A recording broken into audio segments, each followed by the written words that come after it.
What's up, you guys? Troopers. So I just had to come to let y'all know what we just did. Yeah.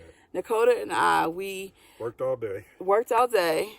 Went and got the truck washed, filled up with water, filled up with gas. Exactly, all those essential stuff. Yeah, and on our way back, instead of taking the road to our campsite, we decided to go in the opposite direction of the road and came along this mountain or this logging trail all the way up to this kind of cul-de-sac. Yeah, and the road was beautiful. There were all these butterflies, all these beautiful wildflowers. But then you get to a point where you have to move a barbed wire fence. So you have to get out, open the fence, drive through, get out, close the fence, get back in, And we drove all the way up to the end, and it's like this little woods cul-de-sac. Isn't it dope? So in any event, Sonia got pushed close to her edge, and I wanted her to see this lake. Well, we didn't know the lake was going to be there. And I'm following Dakota. Yeah, he's like, come on, you can see the lake.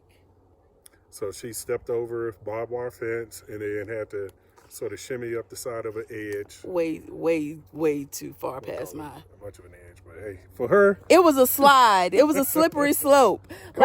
Like one step, one wrong step, it could be the end. But we didn't have our phones on us, but just know that we saw Sheridan Lake from a really far distance. Then we gotta close the gate.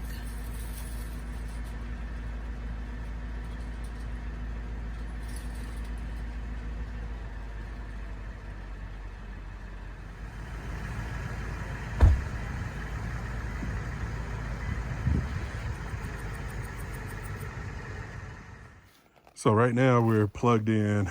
We got an outlet that plugged in there, and that's feeding the cooler right now. All the way down here, you can see we've been facing west all day. So this has been a pretty good sunspot once we got home to the campsite. And these are the Boulder 100s from Gold Zero, and the battery up there was also their Yeti 400 lithium.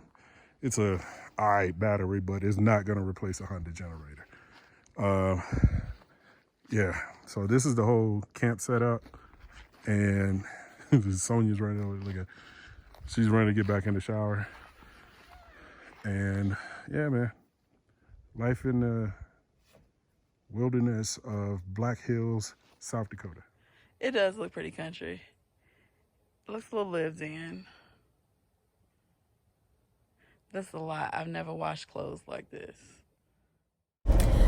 Thank you guys for watching, and make sure you subscribe to see where we go on the next part of our journey. But for a cheat, if you go over to our Instagram @Staples and Tents, you'll get to see where we went.